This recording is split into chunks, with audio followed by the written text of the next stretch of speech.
Yo, can you hear me? You listening to WAW. What a week. What a week.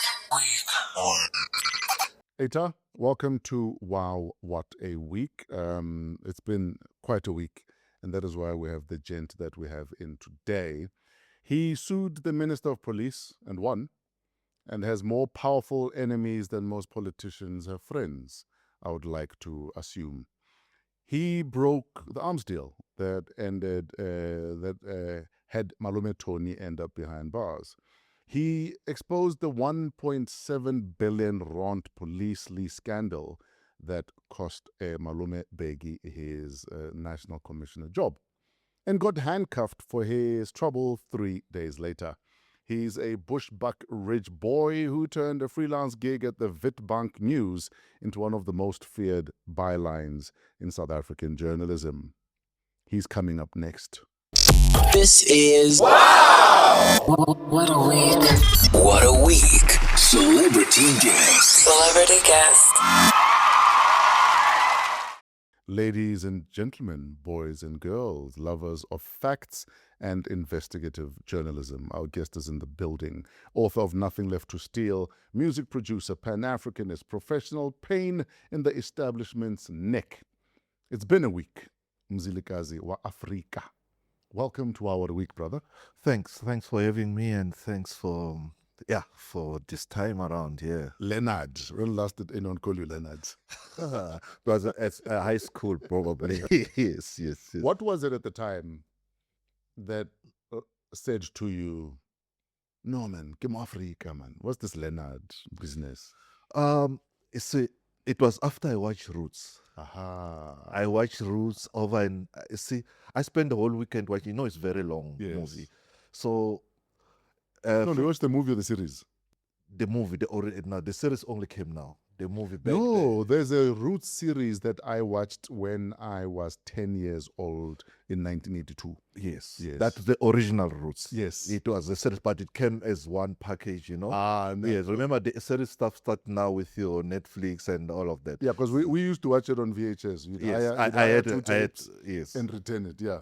So a friend of mine came to me and gave me Roots. It was on a Friday, Yeah. and he said he's coming back to collect it because he knew I love movies, you know.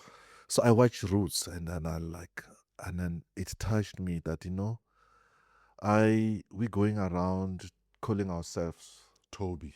to be like, and also for me, the name Leonard was not the name that my parents gave. My parents gave me the name Vus. My friends gave me the name Leonard because I used to play soccer like Leonard Waga Likwebo from Kenya. So that's why they called me Leonard. Sure. So I end up there, but my parents gave me one name Vus. Yes, that's all. Yes. So after I watched Roots, and also at the time of watching Roots, I was listening to Mzwakembule's Change Is Pain, the album. So I now I need to dump this Leonard thing. More especially, it didn't come from my parents. It was How old were you? I think I was 17. I was 17 around that time. Yeah, that's when I started become political conscious and becoming aware of things around the world and all of that. And then that's when I said I went for Mzilikazi. Sure. No, yeah. So you were 17 around which period? Roughly. No, you don't want Sasa to come knocking at my door tomorrow. No, no. I'm asking because you are part of a cohort that were politically conscious from an early stage. Yes. I mean, your likes of Stompie, your likes of Julius Malema, conscientized from the beginning of puberty, pretty much. Where are we failing our kids when it comes to conscientizing them, do you believe? I think our parents today, they tend to spoil their kids. There's nothing wrong with spoiling your kids, but you know, you don't spend time with them. You don't show them the ways you were raised. Yes. My daughter is 21 years. She has introduced me to more jazz musicians that I didn't even know. My 17-year-old has done that. So Because she grew up listening to the music that I was listening. Yes. And then she outgrown it. She started listening to more other serious jazz stuff. Like, so that's why if she discovers a new artist, she said that, do you know about ABCD? She play me that artists are like, wow, I didn't know anything about it. So we tend to, we think money is the best teacher for our kids. As long as you buy them the new gadgets, you give them allowance that allows them to go to wherever every weekend, we think that's enough. We're not telling them who we are. Yes. Where do we come from? Where can we go as a nation if we do ABCD? Absolutely. So it's such a funny thing because I have that talent of seeing things before. Let me give you an example. So when Fikile Mbalula was elected as the president of the ANC Youth League, I called him one day. I told him, I said, you know, bro, the way things are going, the way you guys are behaving as the ANC Youth League, come 2017, I was specific. I said, come 2017, David Mabuza is going to be the deputy president of this country. He laughed at me. Said, Mzi, you know, you're smoking something very strong. 2017, after the Nazareth results were announced, first call I got in the morning, it was Fikile. Say, Mzi, how did you know? Back then, it was not even 10 years ago. It was like more than 10 years ago. Because after Fikile, it was Gigaba, or I can't remember who came first, but then it was Julius. Yes. But it was not, it was a long. So he said, how did you know? I said, I studied politics. I studied the patterns. I studied the trends. I can see where things are going. What was it about Didi's trajectory that said to you, that's where he's going? See, Didi was operating like a mouse. You know, a mouse will bite you and say, yeah. That's how it was his strategy. He'll bite you. When he realized that you are jumping, he realized he'll call you, sit you down and all of that. He was strategic in that way and was very smart. And then I realized that if he's given more power, he's given more resources, yes, he can mobilize himself to reach this point. That's what I realized. What was your relationship with Didi? It started as a bad one, but it ended up as a good one. I remember when I was arrested, he was the complainant in my case. What was the complaint? That I'm writing shit stories about it. Sorry, excuse my French. No, it's fine. French is welcome here. Yeah. So it was one of the saddest things that when we eventually have a sit down, me and him, because I asked him, what wrong have I done to you? Yes. Said, beside the stories that you've written about me, nothing wrong you've done to me. So I said, so you tried all of this, you know, because I've written. I said, what is wrong? If those stories were wrong, why didn't you sue me? So no, I couldn't sue because some of the stories were right. And if I sued, I was going to open a can of worms. So I said, so you took the shortcut to try and get me in jail. Who facilitated the meeting? Robert Gumede facilitated the meeting. Actually, he was the mediator in that whole setup. Why did you show up for that meeting? Because I respect Robert Gumede. Ah, yes. So there were a lot of people who came. Let's say, did he send them to come? But when he sent Robert, I think he knew that there are two people who could send to me and I won't say no to them. That would be Robert Gumede and Matthew Sposa. Ah, yes. Those two, he knew that I won't say no to them. And they're your homeboys, miss. They're my homeboys. So then Robert came to me that morning and said, Mnaga, he really wants to see you. Yes. I think this time you must give him an ear. I like, now, but you know, I said, no, Mnaga, let's just go. Sure. And then I agreed. We flew down, we sat down. It was the longest reconciliation meeting ever. I think the meeting started at about 4 p.m. I think we left at about 1 a.m. Yeah. Yeah, that was how long the meeting was. Because we had to open up to each other. Everything, the wrongs, old. Yeah. Mm. And it was very emotional because I was hurt, Point is, not beside being arrested, they tried to kill me. Mm. Not once, not twice, but a number of times. Mm. So it was a very emotional reconciliation. Are you happy that meeting happened? Yeah. You see, that's what I said to Robert, like as we're flying back that early hours of that morning. As one does in a private jet, yeah. Yeah, so I said to him, "Naga, as much as I was angry this morning when he approached me, but I'm happy that this is done. I've cleared what was in my chest. Sure. Now I can breathe." Mm. So I was happy after that meeting, and our relationship changed completely. There we became friends, kind of. Sure. Yes. So I remember when I was at 5FM, Yes. we used to do a lot of political commentary with parodies and skits. Yes. We'd record those every day.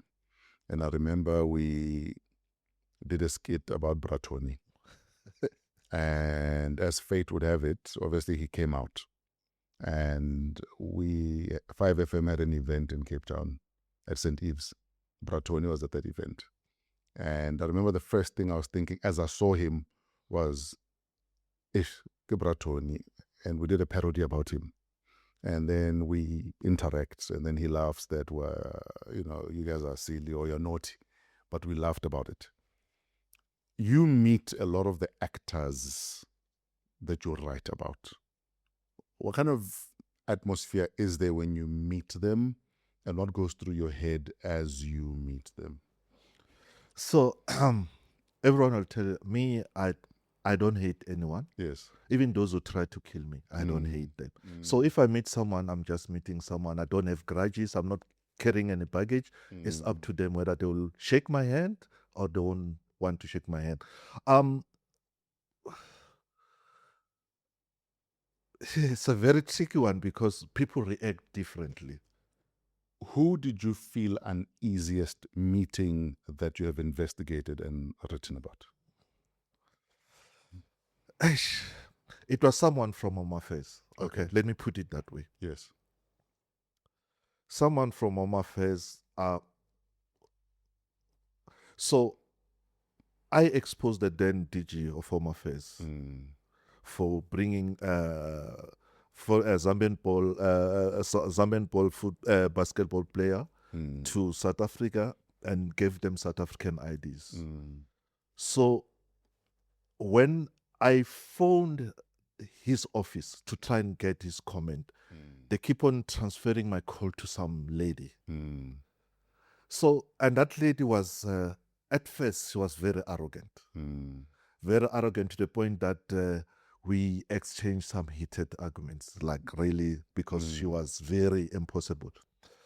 So one day she called me, but she didn't call me directly. Someone called me and said, there is a source at Home Affairs who want to give you more details about the story you are writing. So they want you to meet them at this place and this point. Yeah.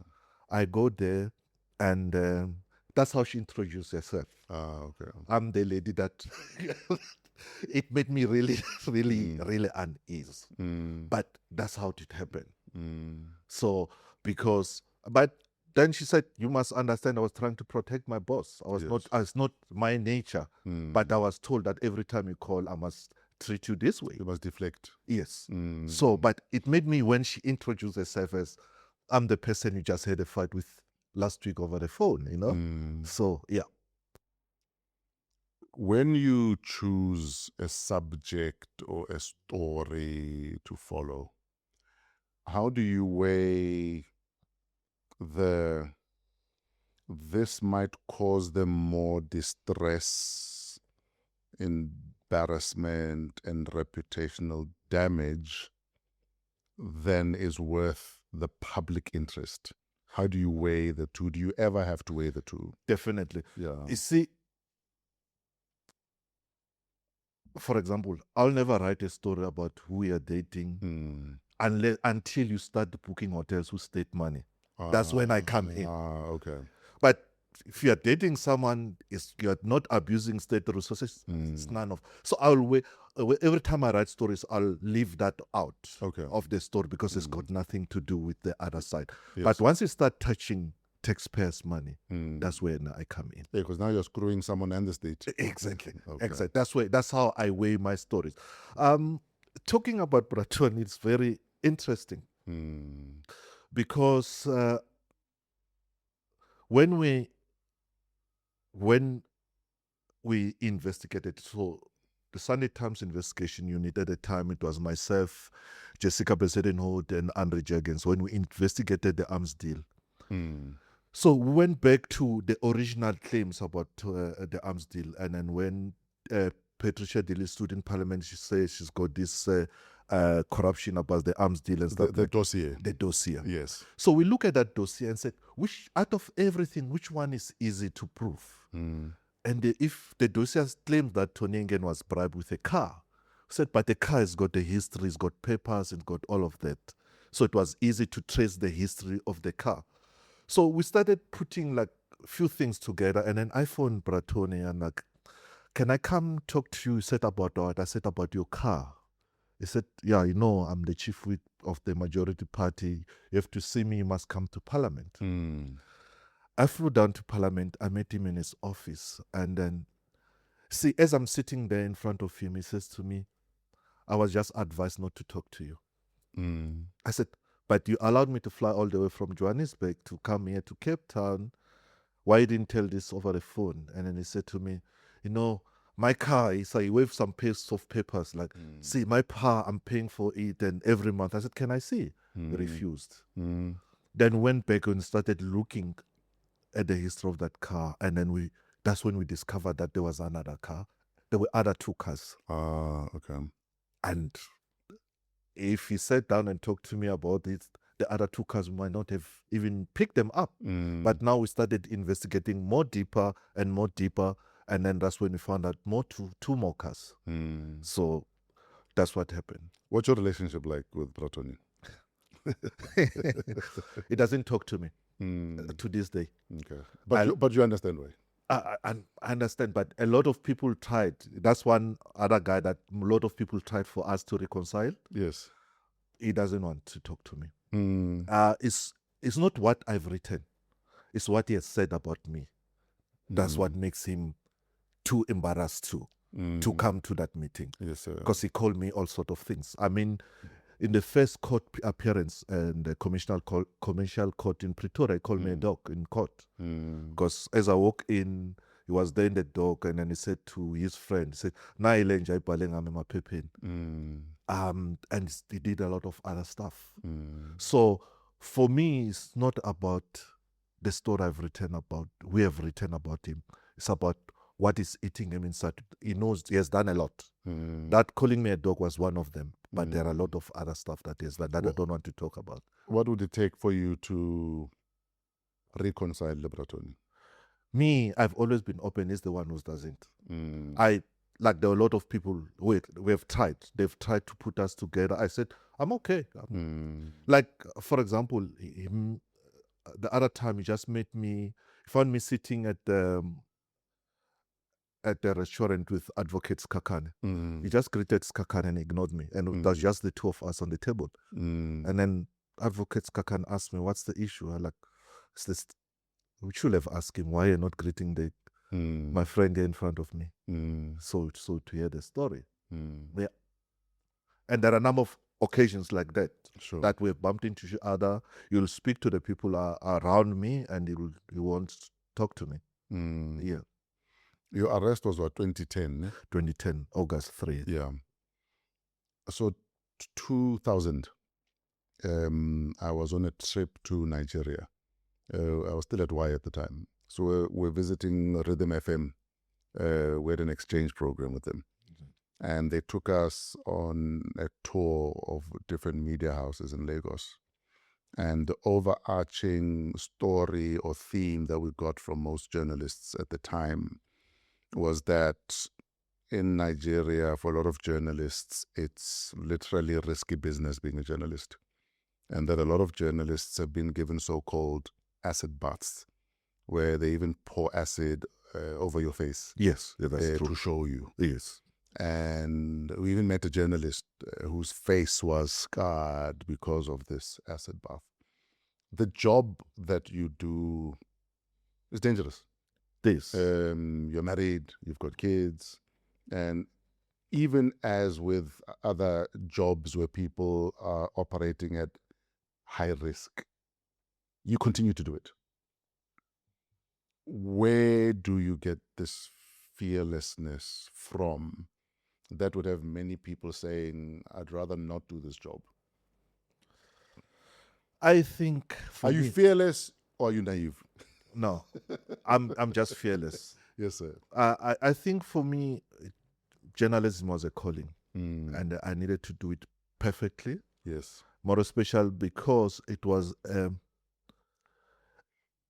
a job that I promised my grandfather. Mm, Because after passing my matric, mm, so now I'm supposed to go to tertiary. So my grandfather sat me down. He said, "Me, as your grandfather, I want you to be a pastor. mm. I want to send you to your Bible school."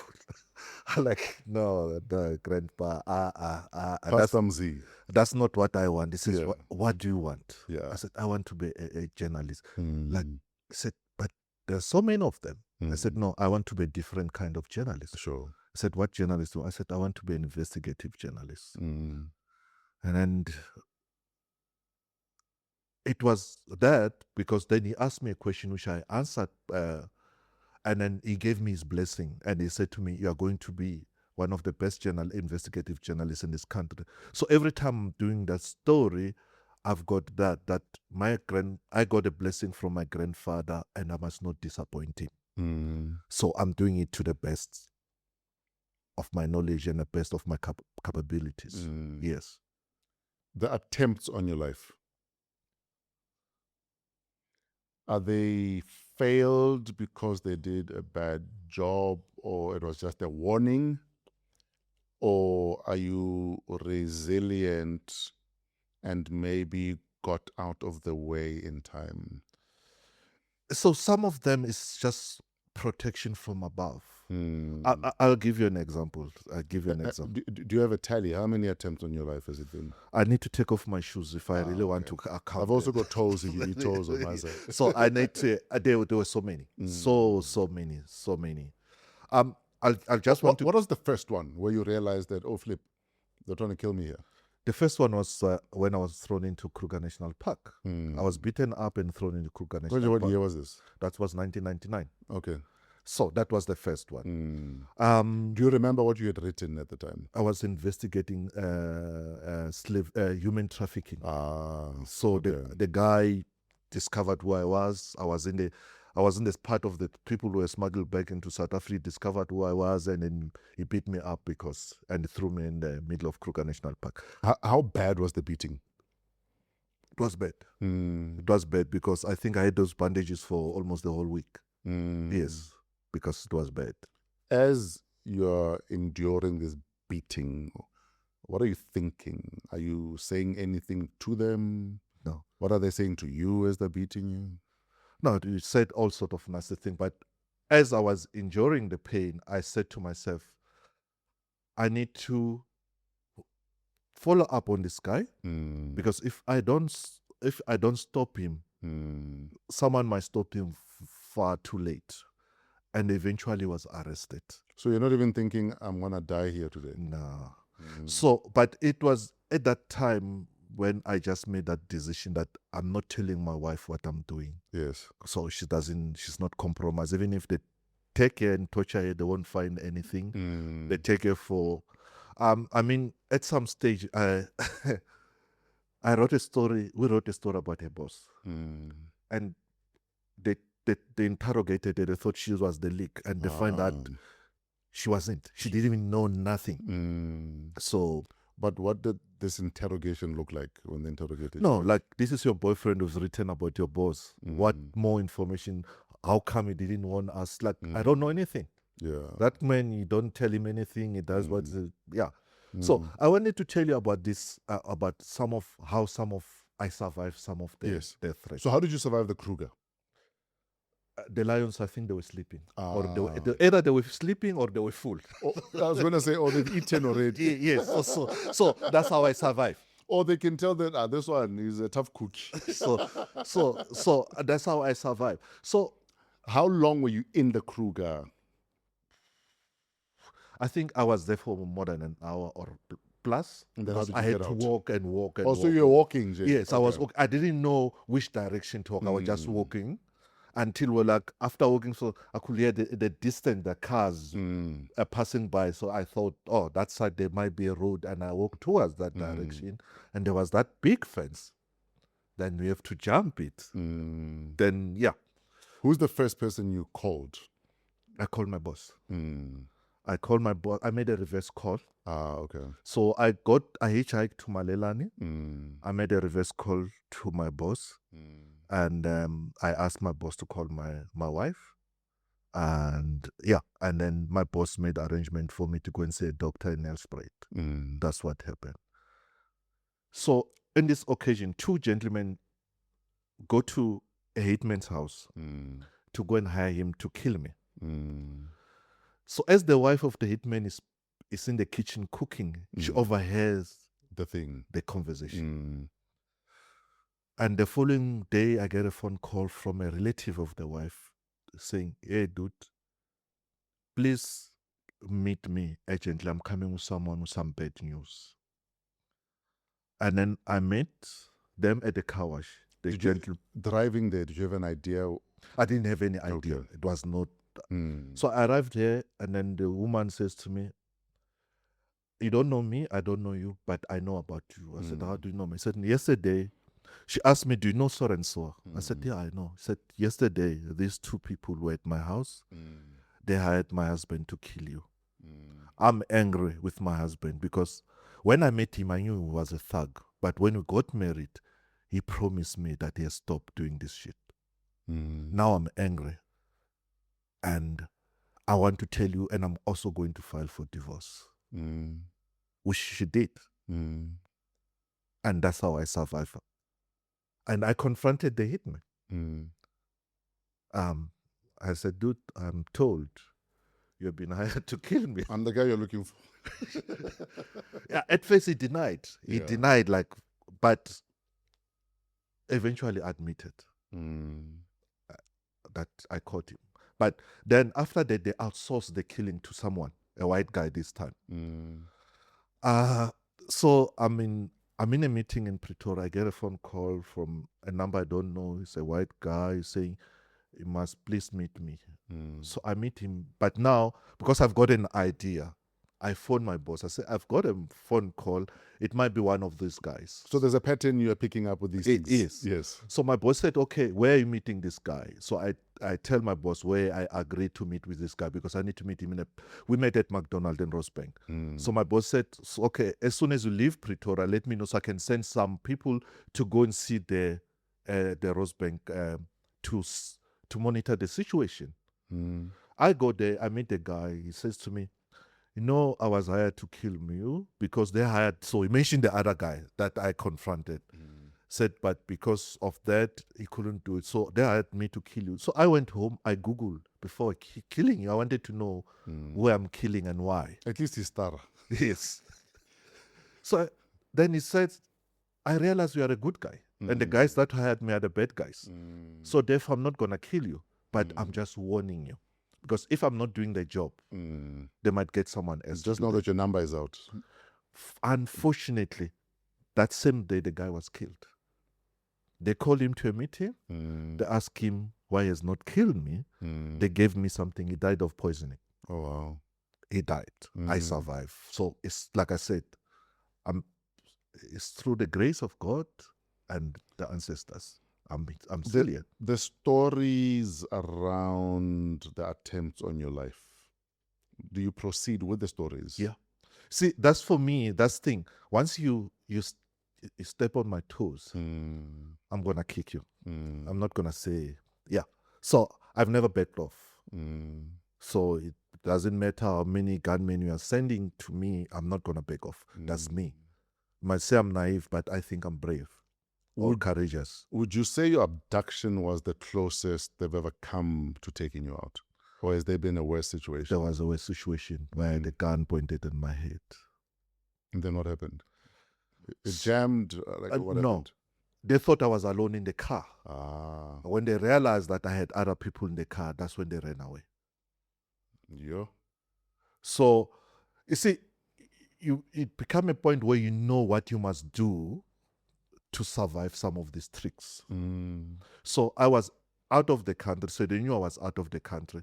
So as I was coming, I phoned my friend, said, guys, meet me at the airport because I suspected something. So and then I said they must sit at the back. So I get pulled by blue light. I'm not sure whether it was police because I just heard and I pull over. The guys, instead of asking for driver's license, they just come and pull the gun. And then when he realized there were people, and then he ran. Yeah. That's what and he didn't fire a single shot. You say on your way back you had a feeling. What feeling was that? Because I kept on getting messages when I was out of the country. That's you have pissed off these people, this what they're busy planning. Remember, Fresh, when you start doing something that most people like, some of them, when they hear what other people are planning against you, they'll give you tips. Okay. So I started getting tips from their sector. Hey, you've pissed off these guys. This is what they're planning. Be careful. And that's what they're planning when you arrive on the way between the airport and your house. That's when they want to do this thing. So I knew. That's why I had to ask my friend. So did that story come out? Yeah, it did. Do you think your phone is bugged? It's been confirmed so many times by Inspector General of Intelligence. So many times. It's been confirmed that my phone was bugged so many. Not once, not twice, but so many times. No, because I'm just thinking about how they would know your movements and everything else. Yeah, my phone has been illegal bugged so many times. So many times. What happens when you feel like, no, man, it doesn't make sense. They must be listening. What is it that triggers that in your head? The point is, I'm not stupid to do stupid things on my phone. Okay. So even if I want to talk to you about something very sensitive, I'll resist that temptation because. So that's why I always say to people, every day of your life, treat your phone as if it's bugged. Say less, do less. Just live your life and let them wonder, what is this guy not? Why is not called this one? But you must find ways of communicating. Yes. What does your wife feel about your job? All these years in now. See, on my 50th birthday, my wife said something that really, I shed a tear after that. Because I didn't, at the time, I didn't realize it. So it's my birthday, it's my 40th birthday, all my friends are there. And then my wife said, I never knew this day will come that I'll have a birthday with him still alive. Because I thought they're going to kill him before he reaches 40. That really made me, I shed the tears. Because I didn't, So, because there are a lot of bad stuff that some of them I don't want to talk about. They might open some old wounds, but there are a lot of bad stuff they've done to me. A lot of bad stuff. Is there anything you're willing to share that they've done to you that's bad? It's a lot.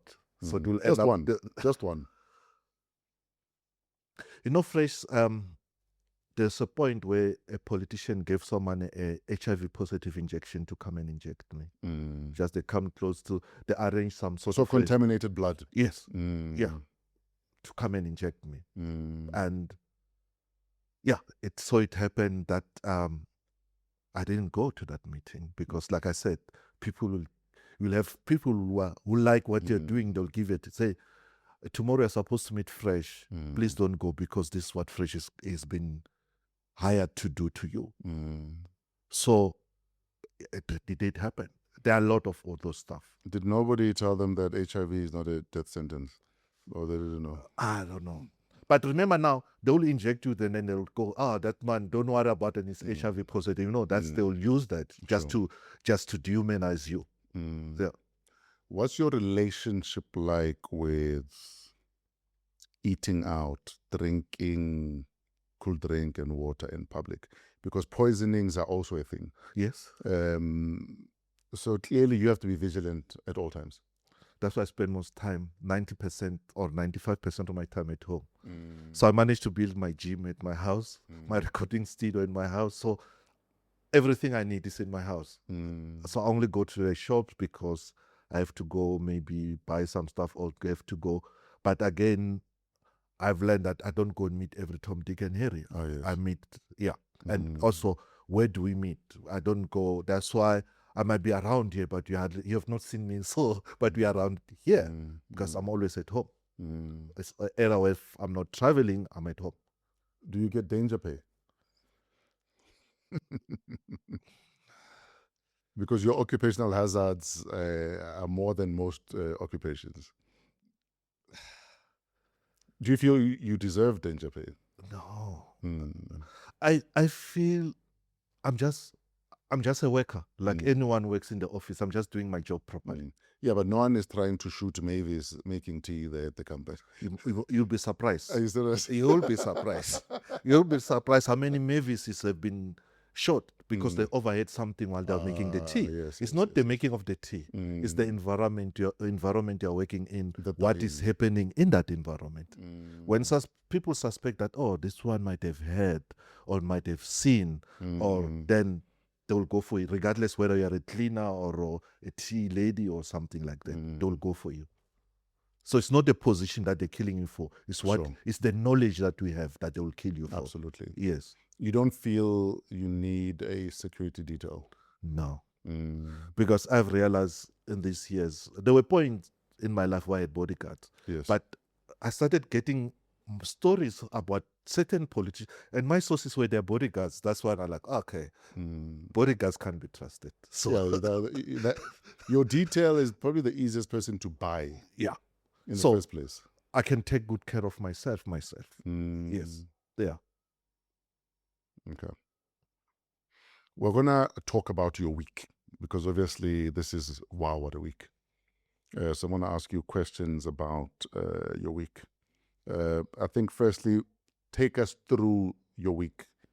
What did Monday look like for an investigative journalist? And did your week end where it started? Tell us about this week. So Monday I was out of the country. I won't say where. I had to go and meet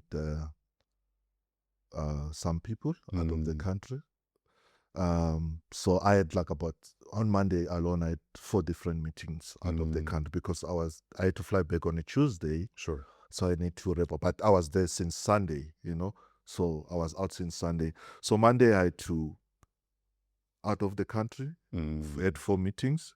Tuesday I was back. After greeting the family and making sure everyone, I hit a studio because I'm trying to finish my albums. So I'm busy recording 2 albums dedicated to my parents. Nice. The alternative album is dedicated to my mom. The house album is dedicated to my dad. So that's where after that, Tuesday, I was in the studio. Sure. So when you're not making trouble, you're making music. Yeah, I'm making music because that's how I detox, I don't drink, I don't smoke. So music for me is how I spend more time in my studio making music, writing songs. So that's how. So Wednesday, I had to shoot my podcast. And I was shooting with advocate Mzilikazi. Ah, yes. So, and then again, after that shoot, back to the studio. Like now from here, it's back to the studio. Can you leak anything to us about the project? Any collaborations worth mentioning? Anything exciting? Beyond that, it's tributes to Mama and Papa. Okay, on the alternative album, because it's already done, I featured Usisi Brenda Mtambo. I had her on my show this week. Yes, yeah, I know. In fact, I'll be attending her show on Saturday. Tomorrow, yes. I had Usisi Brenda. I had Uasheli Mhlophe. I have Tutukani Lagiduwe's right hand man because we did a reggae song together. I had Pilar Dlozi. I have Pilar Dlozi there. Aivu Amadou Suso. Yes. He's from Gambia. He's a kora player. Yes. We did a song as a tribute to Pops Mohammed. I needed to get someone who plays kora more like Pops Mohammed. Oh yes. For the tribute song to make sense. Rest in peace, Brother Pops. Thanks. Yeah. So I had to get Amadou to do that, and then I've got I've got a lot of people. And when you say alternative, it's everything but Afro House. Yes, it's everything. Because my mom will play me Dolly Parton and play me Jimmy Cliff and play me Salif Keita. Say, listen to these songs, listen to this music, my son. So she wouldn't say this is a country song, this is a reggae song, this is. So I'm doing that so when I was doing this album, I was following what my mom used to play for me. Yes. So I play those kind of, it's the same, almost the same lineup. So this album is Mama's influence. Yes, it's Mama. That's why it's dedicated to him. Yes. And then the dance album, because when I did my wedding, most people don't know I was with my dad. So no, but that project was amazing. Yes. I almost feel like it didn't get the attention it deserved. In South Africa, but outside the borders. Outside the borders, it got love, but Yes. a part of me almost felt like it still didn't get enough love. Yeah. For me, I almost felt like the gods were in the room with you when you made that album. It felt very ancestral, very spiritual. It was because it was, in Bushbuckridge, you've got some traditional dance that happens on most Sundays. It's called Mchongolo, Yes. That's where you go and compete in traditional dancing. Is this the part where you put the mic aside and show me? No? No.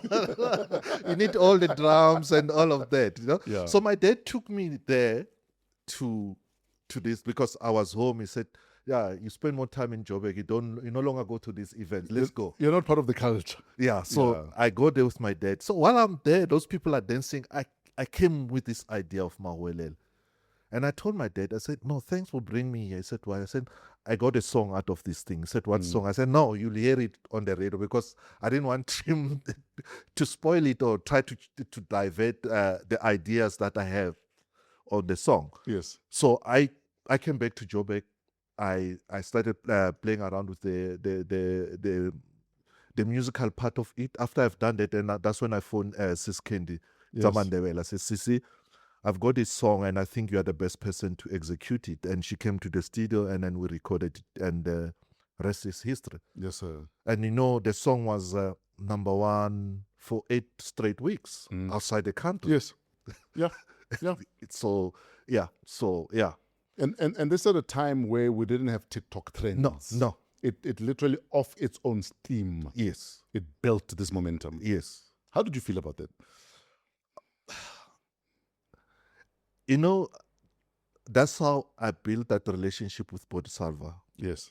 Because he was the first person who called me, reached out to me.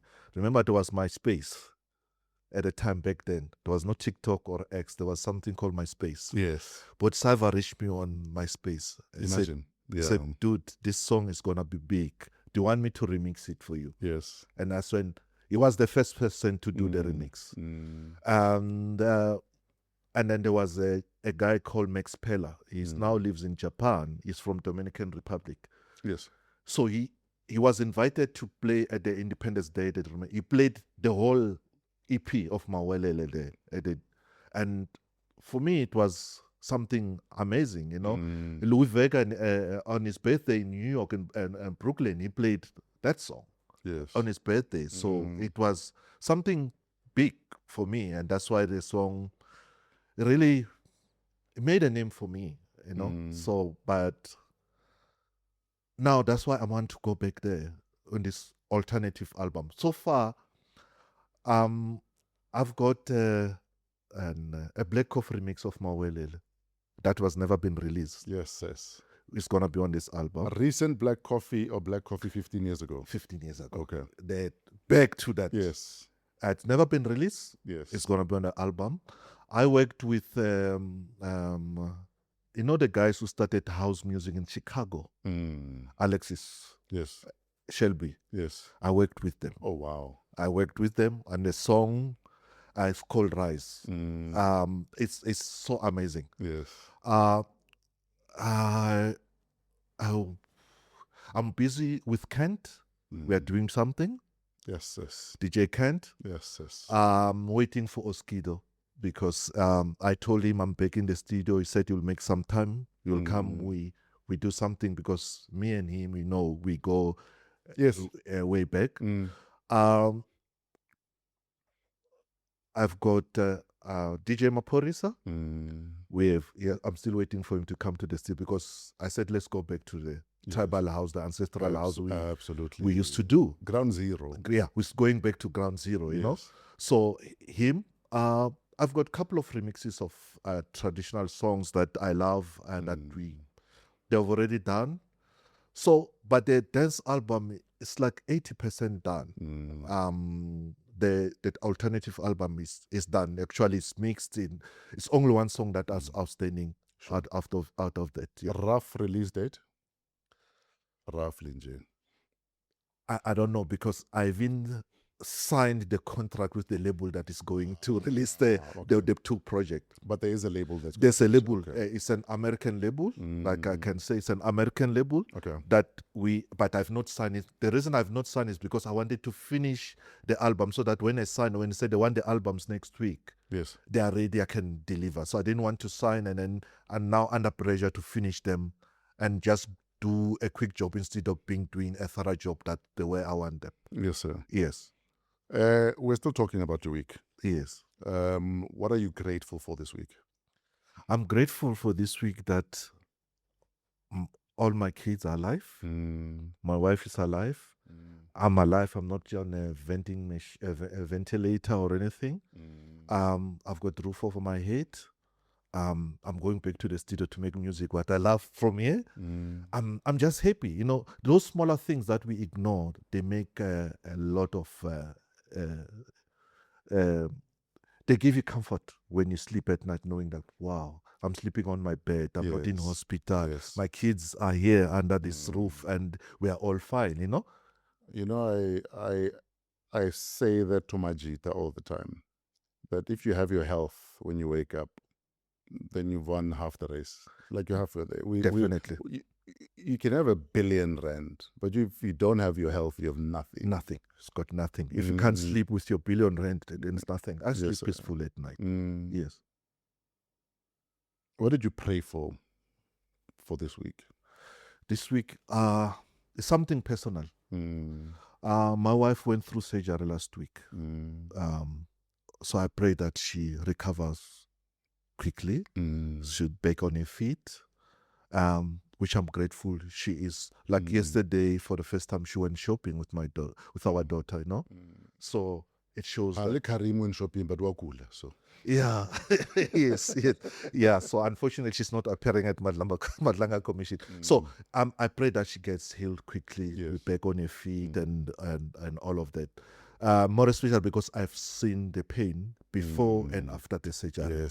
So I wish to see that going away and all of this. So that was my prayer for this week, that I wish she's back on her feet and no more in pain and all of that. What did your wife call you out on this week? And she was right.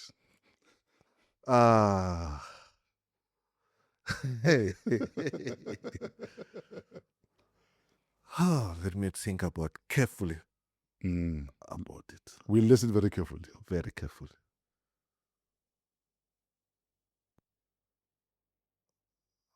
I'd rather not say it.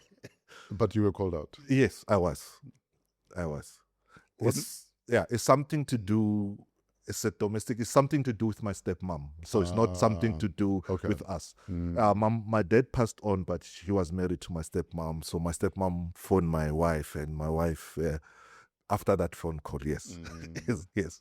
What made you happy this week? That I'm healthy and alive. That makes me happy. And my family is healthy and alive. It makes me happy. What made you sad this week? It made me sad because my wife is still in a lot of pain. Yes. Yeah, that's really, because when I left on Sunday, I was hoping when I come back, because, I've been seeing a pain. So, because even the trip, she's the one saying, no, you've been here by my side all through. Just go and get some fresh air. Sure. So I was hoping when I come back, but now I can see there's a difference. Yeah. Did you cry about anything this week? No, not What unfortunately. what makes Mzi cry? I haven't cried in a long time. I cried when my mom died. I cried when my dad died. The reason I cried when my dad died because I was with him 2 days before he died. What was the last thing he said to you? No, he said because he was in Bushbuckridge, so I went to Bushbuckridge. I go there with the family, so he was in hospital. So he said to me, when he come back, I'll be better. Travel safe. I thought it was a Sunday. Monday, it's gone. And he was fine, according to me. So, yeah. So, with my mom, I was sad because I couldn't see her. I think she died a month after I've seen her, after I've been to visit her. It's one of those things because my kids were still young, but because they were still young, every time we go to Bushbuckridge, we'll videorize everything. So I've kept the cassette. So once I'll show them. So, but that day, I think I spent more time videorizing my mom playing with my kids. A lot. It looked like when I sit now back and look back, I say she was saying goodbye to everyone. She was saying goodbye to those kids and all of that. But like I said, unfortunately, she passed away almost a month after I've seen her. Yes. And I was sad that I didn't say goodbye to her. Yes. Parenting do's and don'ts from both mom and dad that you've taken into your parenting. What are you never repeating that mom and dad might have done to parent you? And what are you replicating because you feel it was necessary and it worked? They don't. Yeah. My mom used to give us a hiding. Hey. Shoo. Oh, man. So it's they don't. I won't do that to my kids. I'll rather do my father's way. My dad will sit you down. Regardless if you've broken 10 glasses, he'll call you in, sit you down, and tell you have done wrong. You've broken the glasses. You were supposed to do this and that. So that's what I've learned from my dad. You know, so that's what I'm bringing to my parenting. Yes. Sitting my kids down. I mean, even when I'm wrong, I'll call a family meeting. I'm like, guys, I messed up. Forgive me. I've done this. I was not supposed to do it. And the kids, they know they're not censored. My last born, she's studying law. She's like the union in the family. How old is she? She's 21. Yes. She'll give it straight raw. If you have done something wrong, she'll tell you to. She won't make say wait. So that's what I've taught my kids, to be honest, independent, and open about anything. Yes. Why do you think it is that a lot of parents almost want to muzzle their children when they call them out on the things they need to be called out on? Because, for instance, my 17-year-old will call me out on anything she feels I must be called out on. But I know when I was 17, I wouldn't dare do that. And I don't even discourage her from doing it because I want her to know that if you feel that I'm messing up, I want you to be able to tell me. You must not be afraid to tell me that, Papa, I flop onto it. So for me, so I want when my daughter eventually maybe get married or something, must make what she's doing to me, she must continue doing it to even to her husband. If it's wrong, it's wrong. There's no other ways. So that's what I tell my kids. If I'm wrong, tell me I'm wrong. I have to apologize, I'll apologize. But at least must say my side, why did I do that? Why? If it was an oversight, I'll explain this was an oversight. This was a planned thing. This was not planned. It just happened. So that's the thing. I want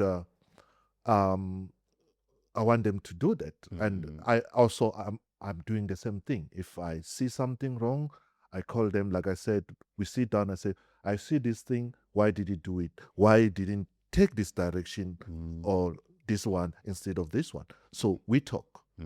Yeah, but kids, they learn because they observe from young age what we are doing, and they start following your footsteps. So you must be careful on what you do in front of them and what they discover about you, because they might replicate it. Absolutely. If it's a bad thing or a good thing. Yes. When last did you call a meeting to apologize? Because you say if you are wrong, you'll even call a meeting to apologize. It was last November. Yeah. Was it a public thing or a private thing? It was a private thing. Yes. I did call a meeting. I sat down with them and I apologized. Yes. You were in the tabloids. Was it 2017 or 18 or 19? No. You were never in the tabloids 2017, 18? No. But how do they deal with any backlash that you might receive because of the work you do? And what conversations do you have with your children about such? See, most of the time when I did those hitting stories, they were still young. So there was nothing we can sit down and talk about. But now of late, so like I said, my daughter, she'll ask me, say, Dad, when you're doing this story, what was happening? What did, trying to figure out all of that. Yes. And I explained to them, and then she will ask me, why didn't do, like the same thing, why didn't do this? Why did you choose this direction? So all those kind of things, that's what kind of, so what we do is every 6 p.m. every day, it's dinner time. So at dinner time, my kids will randomly choose music from any country. So as we are eating, we need to guess what country is this music from. If we get it right, we start discussing the country's politics, its culture. It's because they will select songs, let's say, from Mexico. So the whole app, it will be songs from Mexico, We'll start talking about Mexico. What do you know about Mexico? If you were to visit Mexico, where will you like to go? What's the culture there? That's what we do every day. That is dope. At 6 p.m. The kids choose. They'll choose and come and sit on the table and say, okay, guess, what country is this one? Some countries will get them right. Some countries we don't. So, but yeah. But it gets the discussion going. Yeah, it gets the discussion going. So it opens up to a lot of discussion, because from there, they might take the discussion outside dinner. So, okay, you said about this. Do you know anything about, all those kind of things? Absolutely. Yes. What song did you have on repeat this week? It was Zim Ngawane's song, Gubi. Yeah. Is it about the country or about where you are right now? No, it's just, I think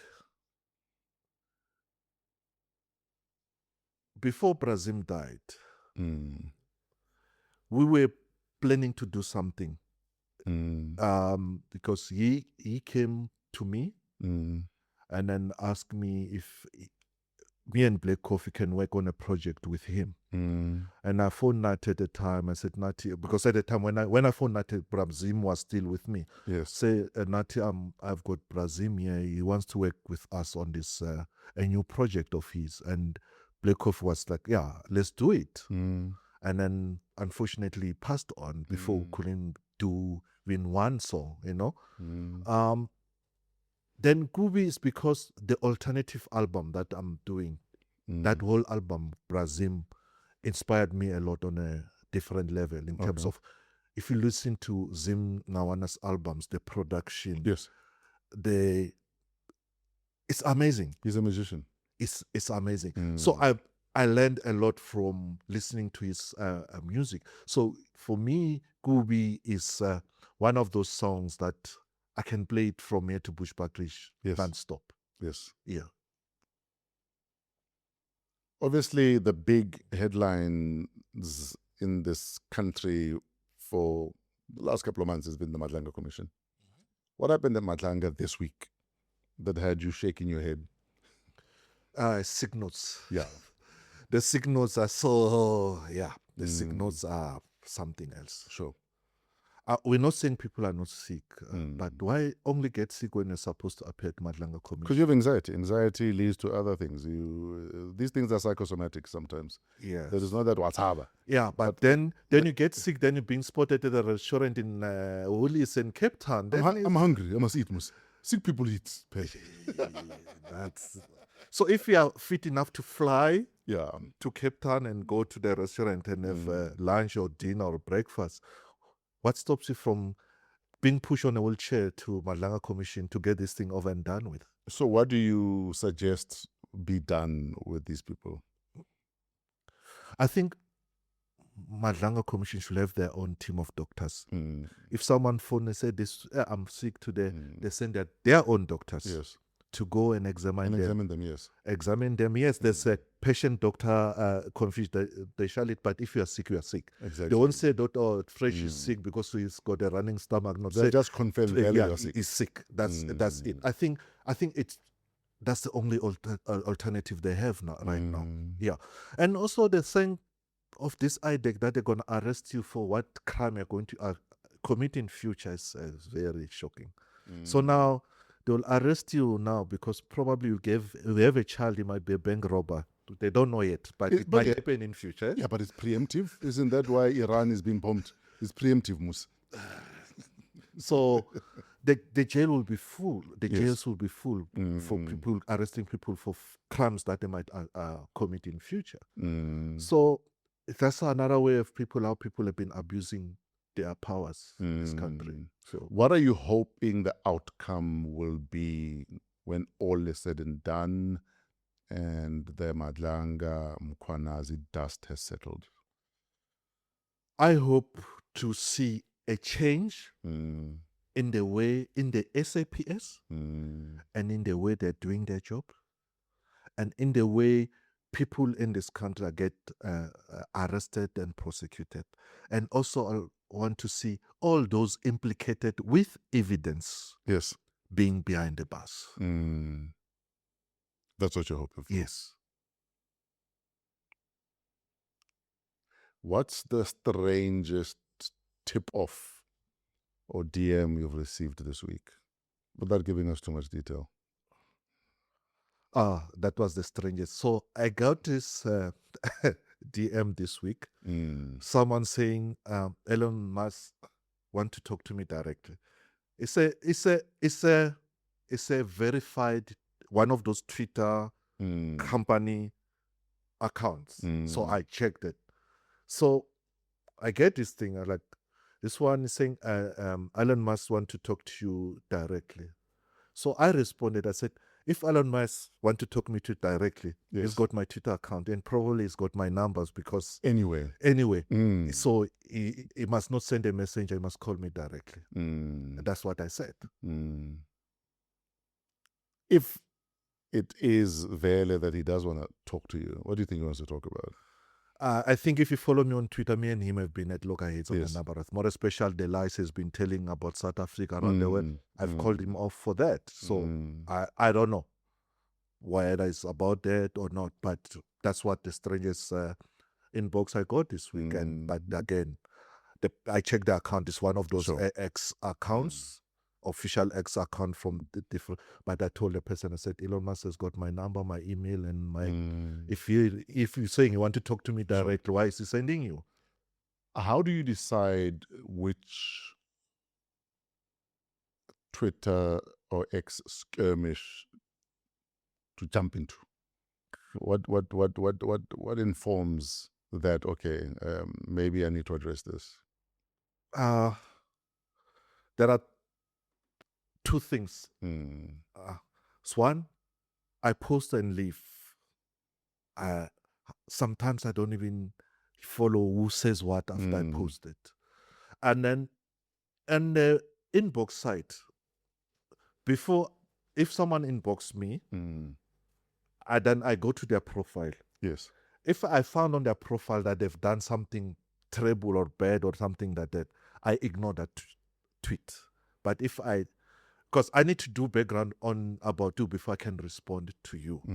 So before I even read what you have inboxed me, I go to your profile, read it. If it's interesting, I Google it, then trying to figure out some more. If I find out that you are something that is not someone that I can have a conversation with, or I just ignore it. Okay. But if it's find out you tend to be a good person and I engage Or you. worthy of the engagement. Yes, I'll engage you. Because sometimes, I mean, you're at what, 600,000 followers? Yes. So whatever engagement amplifies them more than benefits you. Exactly. So that's why I looked, regardless of what you are saying to me on your tweet, you've got those scammers, they will come to you, sorry to say this to you, I was scammed by an account similar to yours, and I told my friends to report you to Twitter. I apologize. Can we be friends? I'm like, do you have to read that? Do you have to respond to that? No, you don't have to waste your time on that. Yeah.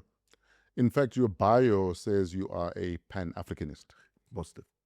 What does Pan-Africanism look like in 2026, beyond the hashtags?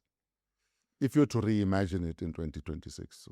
We are lost as Africans. Yeah, dude. Yeah. We are lost as Africans. We don't even know who we are. Yes. We don't even know what is Africa to us. What does it mean to us? We don't even know where we are going as Africans. Because, you see, our forebearers, they managed to reach out to each other, meet each other halfway. For us, it's about flossing. It's about insulting each other.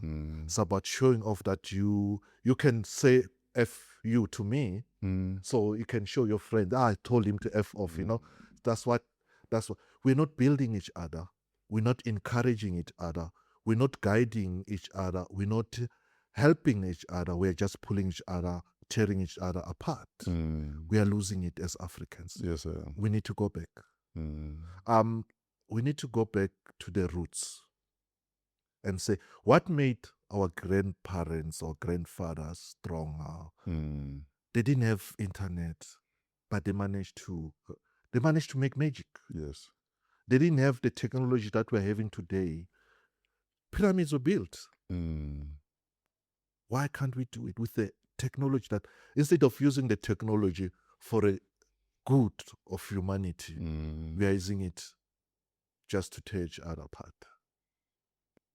Does the Department of Education, should they be playing any role in the Africanization of our children? Yes, definitely. They should change our syllabus. That's where we are getting it wrong. So our kids grow up learning about Jan van Riebeeck, Germany, Hitler, and all of that. They know less about Steve Biko. They know less about Kwame Nkrumah. They know less about... That's why I did a song called My Teacher Taught Me Nonsense. Yes. So, because I said, if I don't know anything about Steve Biko, I don't know anything about Patrice Lumumba, but I've been to school. Yes. Then I learned nothing. My teacher taught me nonsense. But you know the timelines of World War I, World War II, Exactly. League of Nations, United Nations. All those things. But you know nothing about your Africa. Then what's that? Our syllabus needs to change completely. I can tell you when UN Secretary General Dag Hammarskjöld's plane was shot down. Yes. But I can't tell you when Queen Nzinga died. No, you can ask people, when was Samaro Machel's plane shot down? Yeah. They won't even tell you. Absolutely. It crashed, sorry, not shot down, but it crashed. So they won't tell you. There's this thing, if you ask people, what's the color of the lingerie Beyonce was wearing yesterday, they will tell you. Yeah. But ask them about home issues, nothing. Yeah. In fact, let's stay on social media. So you have, what, 650,000 followers? I think so. As an investigative journalist, would you say that reach is a weapon or a liability? And do sources find you even on your social media? I'm trying to figure out if I ever got any story from social media. See, I find my own stories. That's the thing. Okay. I find my own stories my own way, There was one story that I think on social media, someone was appointed to a senior government position. Mm. And then someone inboxed me and say, you know, the person that has been appointed today as so and so is a murderer. He has killed my brother. Oh, wow. And I said, do you have any evidence of that? He said, let me speak to the family first before I speak to you. And then days later, I said, no, the family said they're scared. If we open up these old wounds, they might come back for us, since now the person is now in a senior government. So the story never materialized. So I never wrote that story because of that. So there's a murderer amongst us, but we'll never find out. But I don't have the evidence. Yeah. Yes. But that's what the inbox was saying. Yes. Are there any stories you've let go of, but in hindsight you wish you hadn't?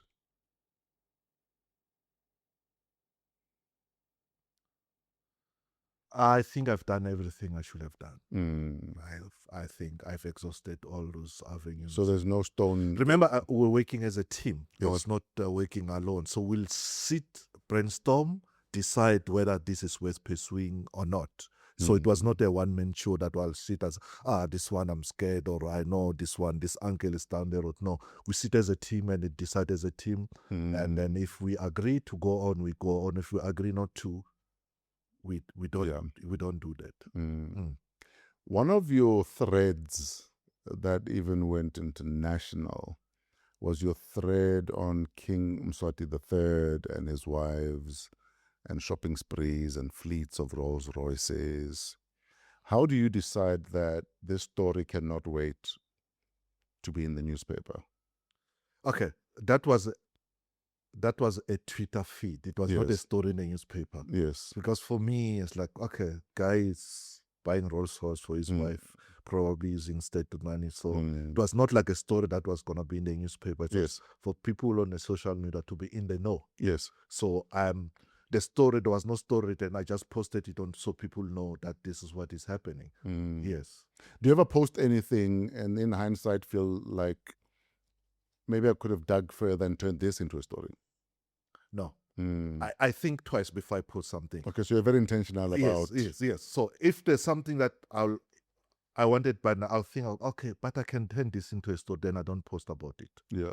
Or I can post about it because I know I've got a different angle about it for a newspaper. Yes. So I post this, but I know I'm going this direction. Yes, sir. Yes. What I find interesting about your timeline is that it swings from corruption exposés to house music to African history in one morning sometimes. Can the real Mzilikazi please stand up? Which one, firstly, pays the bills? And secondly, where is your heart truly at? My heart is in Africa. Yes. And that's why if I go to bed without posting about Africa, I don't feel good. Yes. So my heart is about Africa, everything I do. Other stuff, they come in between. Like for me, first thing first, everything about Africa. That's why when I wake up in the morning, I post quotes to inspire and motivate people. Yes.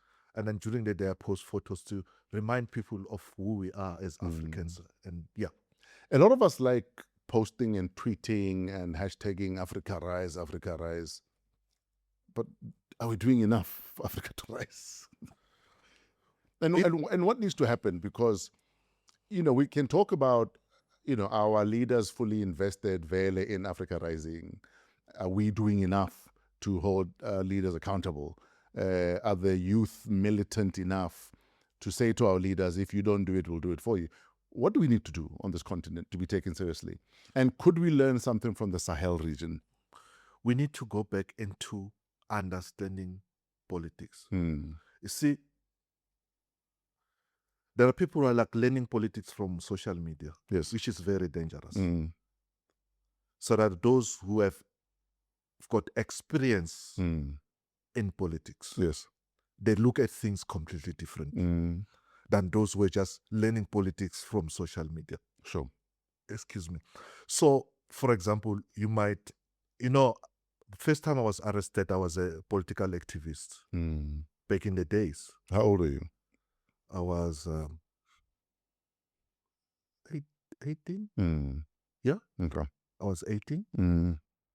I was arrested as a political activist because I started being involved in politics when I was from a young age, all those kind of things. So I grew up in that culture. Then again, people will say, yeah, but there's no apartheid. What are we standing up for? We're standing up against maladministration. We're standing up about corruption. We're standing up that people get service delivered. We're standing up that we don't drive on the road with potholes. Yes. Stand up now that politicians are not stealing from government taxpayers. We're standing up because we want to see people being employed, proper jobs, not temporary jobs. We're standing up because we want to see our country being shining as a shining example of how democracy works in Africa and all of that. So now we're sitting up, folding our arms. So like, if Mzilikazi posts, we just attack him. Because that's the politics of other people on social media. They wait for you to post, then attack you.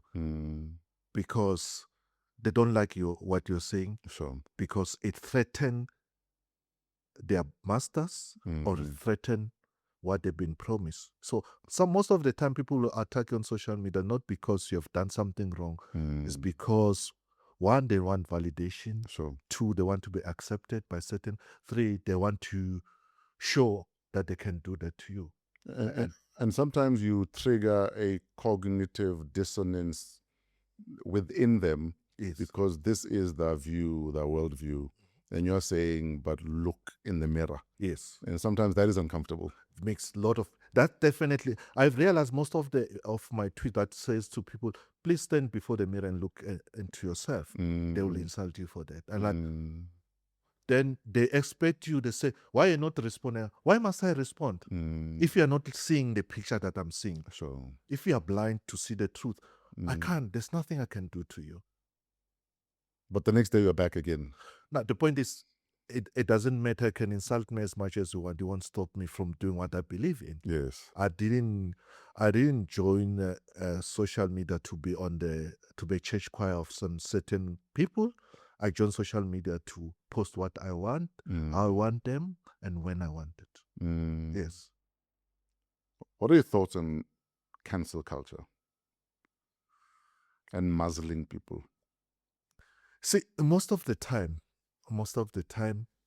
people have got good reasons to do that. But sometimes, I've seen it in some instances, it's jealous.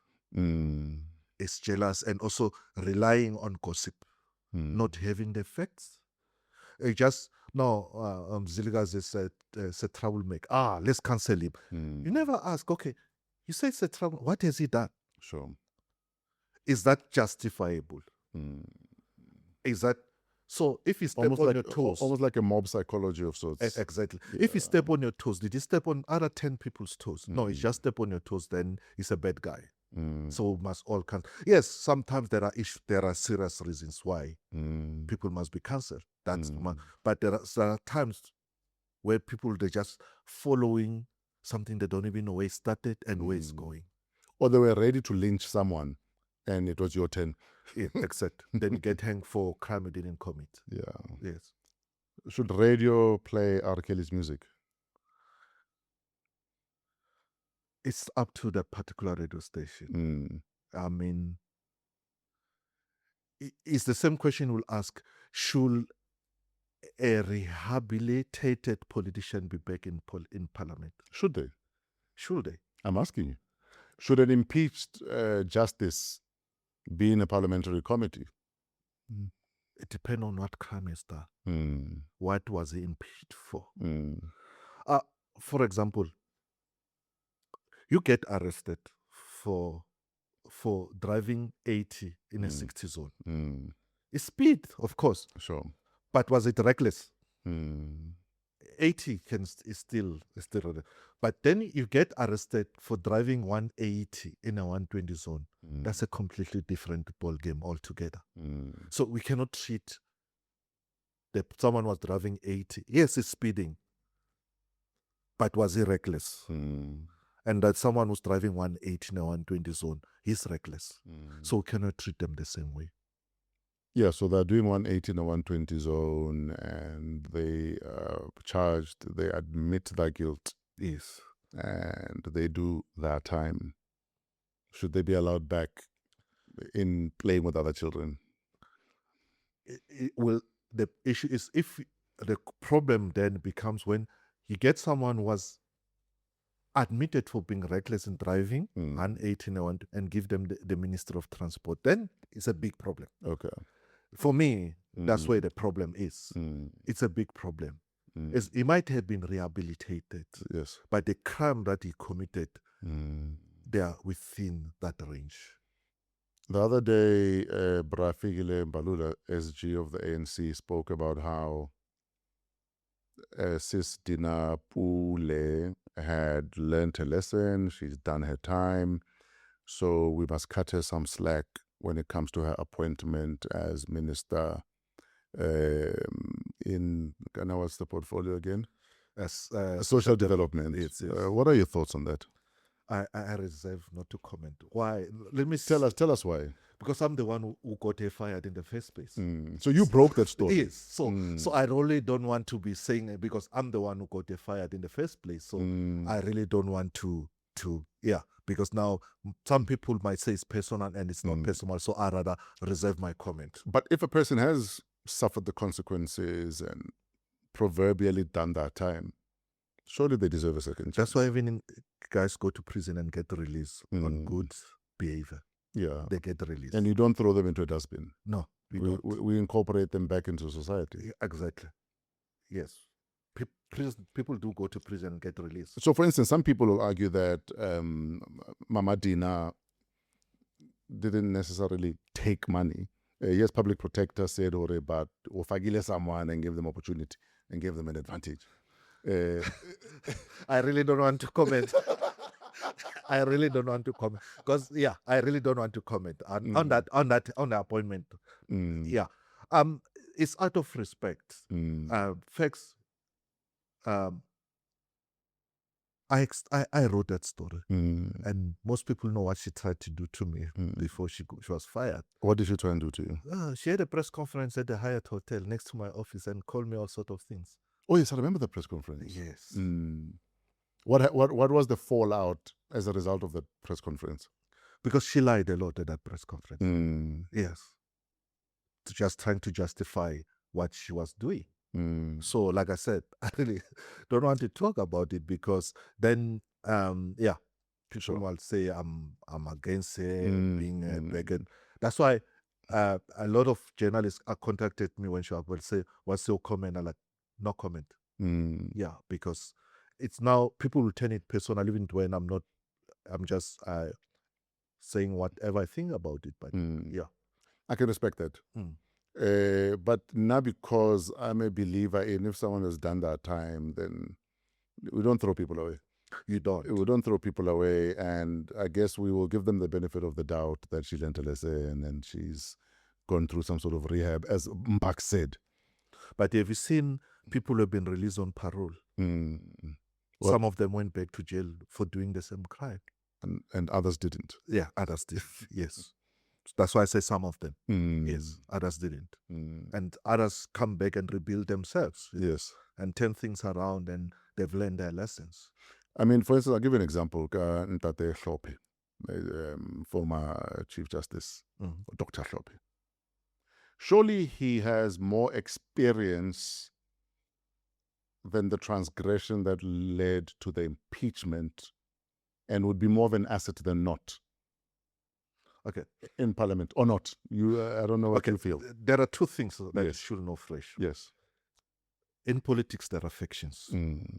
So if you are in the right faction, you can steal 50 million rand. They will protect you not to go to jail. If you are in the wrong faction, you can steal 50 cents. They will make sure that you go to jail. So it depends on the faction. It's not, in many occasions, it's not about the crime you might have committed. It's about what faction you belong to. You get punished for that. Sure. So that's the problem. Ntate Hlophe, is he an asset or a liability in Parliament? to the MKP, To the MKP, yes. it's a liability. It's an asset. Okay. But to the other people opposing the MKP, it's a liability. Where do you stand? If you had to be the arbitrator there. I'm not a member of parliament. I've never been to parliament. So. But you're a voter. Yeah. That's why people have to go out and exercise their vote at the voting polling station. See, like now, the local government elections are around the corner. So whatever you say or do, don't try to influence whatever people want to see. Just state your case. Sure. People have to go out and decide whether is this a good party for me that will change my life or not. Sure. And vote according to what they feel. So I don't know. Sure. I'm not in parliament. But the way you answer some questions, maybe you need to be in politics. No, I'm done with politics. No, 1998. I left politics in 1998. I never joined any political party. People have tried to associate me with a number of political parties. I left, I think my membership of the ANC elapsed in 1999. I never renewed it. I've never joined any political party. I've got no desire of doing so. So most people, because of my closeness to certain politicians, they try and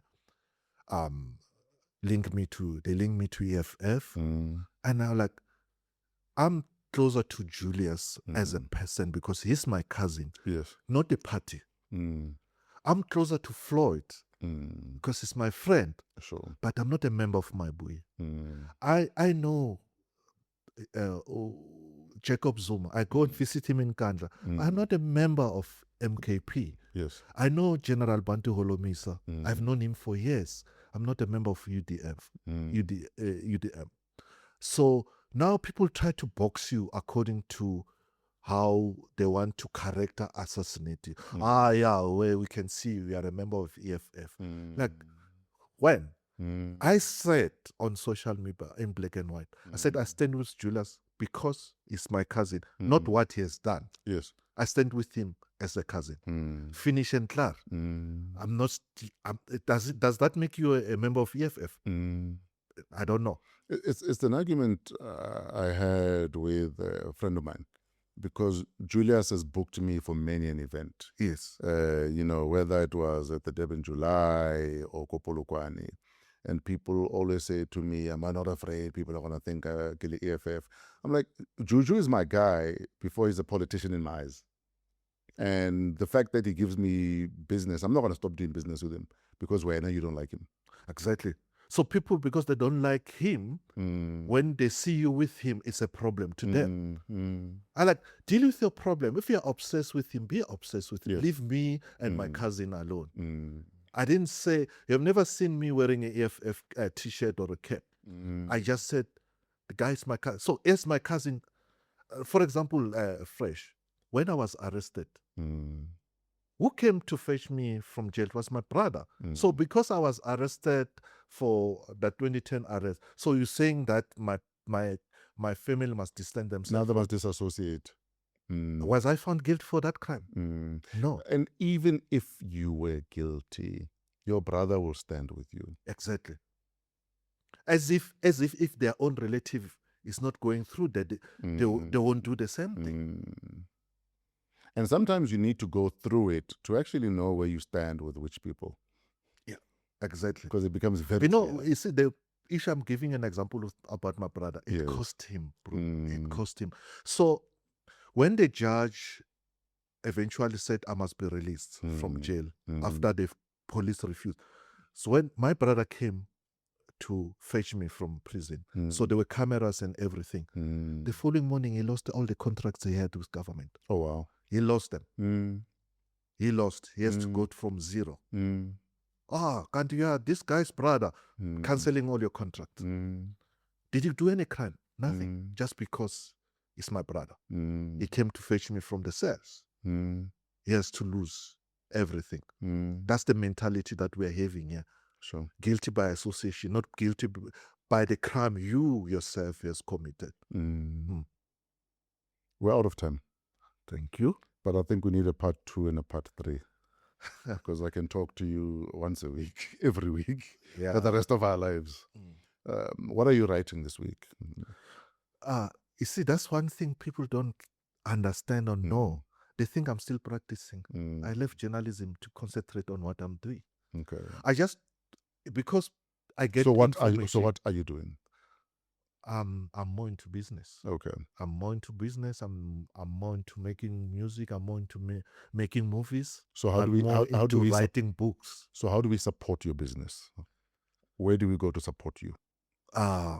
That's why I said I was out of the country, because I'm trying to make business out of the country, because here I've got so many enemies that they might, even they see me eating on the corner begging, they'll kick my bowling in your face. In my face. So that's why, yeah. So I'm very soon you'll know what I'm doing. But I'm making movies, I'm writing books, got a podcast, I'm making music. Looking back at exactly the last, say, 28 to 30 years, and everything that your choices in terms of career have cost you, was it worth it? It was. You see, when a soldier goes to war, if he comes back limping, it doesn't mean that he didn't fight a good war. It means he went to war, he fought his best of his ability, but in the process, the enemy got to him. Yes. That doesn't make you a loser. Since you survive, you're coming back home.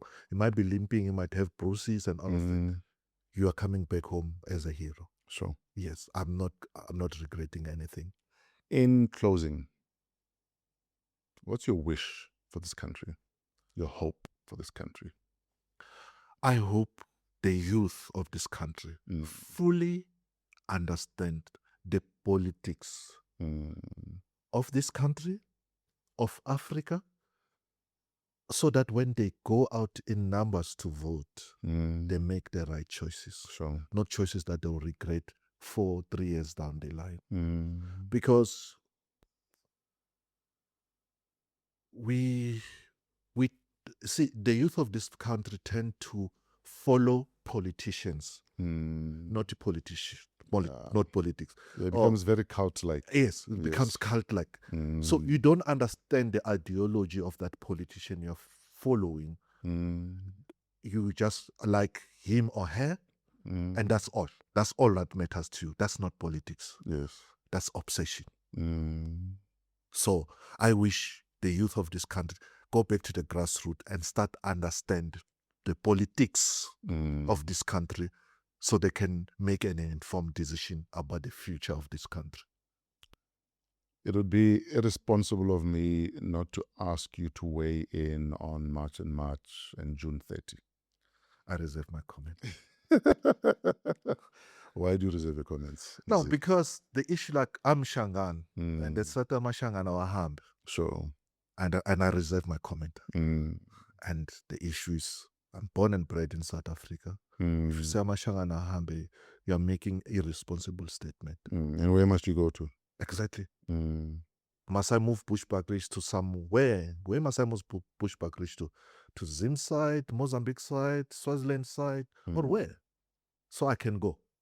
All the rhetoric aside, all the threats and everything else aside, something still got to give, though. What would that be? So the problem is, the biggest problem is, we do have a serious problem with undocumented foreign nationals in this country. It's a serious problem. It's a security risk, and it's a threat. The problem is, how are we dealing with it? Sure. For example, you ask yourself, how did someone without a passport landed up at OR Tambo and walk through and end up being in Hillbrow, for example? How did it happen? It means someone at the airport was bribed. Until we find that someone, teach him a lesson, that person is going to tell the next person. So I went through Mzi at the airport. When he arrived at the OR, just ask for Mzi, give him 1,000 rand, or you go through. So until we fix that problem, we ask ourselves, how did someone walk through any border? Yes, we understand from Zim, some people are swimming through the river. But then you ask yourself, between the Libombo border post, how are the people crossing there? Oshuka, how are the people crossing there? So find the source of the leak. Find the source of the leak. So we need to vet all the people who are working for border management, do lifestyle audit, and see they are not the ones who are selling entrance in this country. That's how we solve the problem.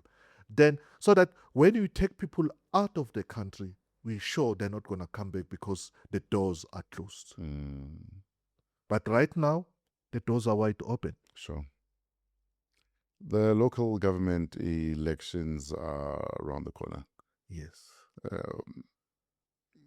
Where's your headspace at in that regard? We have 109 days left until the local, 108 days left until the local government elections. Around August, we're expecting the second report from the Statistician General that will explain in terms of employment and stuff like that. That the first report painted a very bad picture. Youth in this country are unemployed, majority of them, and the women in particular. The issue is, do we have service delivery in our communities? If so, who's doing that for us?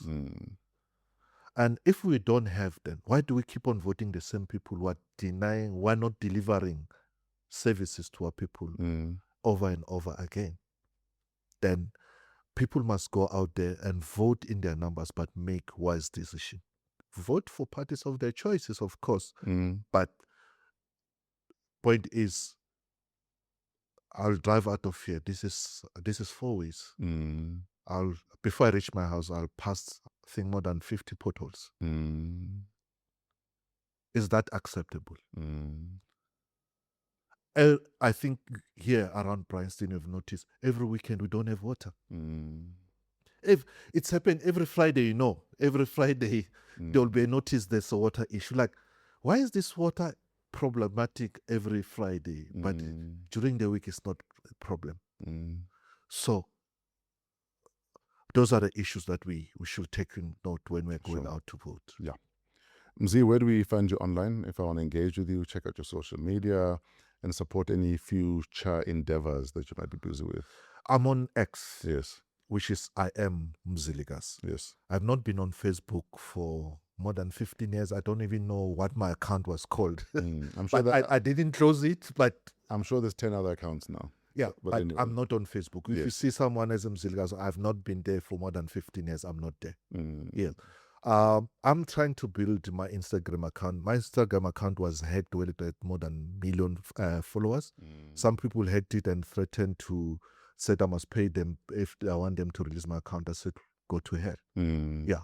So I'm still rebuilding my Instagram account. Yeah. Mzi, thank you for your time. Thanks for having me. I have nothing but respect for your resolve and for your love for this country. Thanks very much, brother. Because you tread where many would not even dream of treading, let alone try and do it. Yeah. And unfortunately, I'm not going to say investigative journalism is dying, because we have enough people who love the country that are willing to die for it, even at that level. So I think it's unsung heroes such as yourselves that we need to bring into platforms and just remind you that we see the work you've done. We appreciate the sacrifice your family has made, and the fact that often they wouldn't know if you're coming home that day. It happened a lot. I know. So this is me just saying, I see the work that you do, and I've seen it for the last 30 years. Thanks very much, brother. Thanks for having me, and thanks for allowing me to share my story with your viewers at home. We'll be back with the part 2. Mzilikazi, where Afrika is about to leave the building. There's brand new music coming out this year, and there's other stuff he's working on that hopefully you will all support. You've done 2 books now, ne? No, I'm working on the second one. Oh, you're working on the second one already? Yeah. It's a sequel to the Nothing Left to Steal. This one is No One Left to Kill. What? But surely there's still something left to steal, no? Yeah. There's a lot. Okay. Mzilikazi wa Afrika is about to leave the building.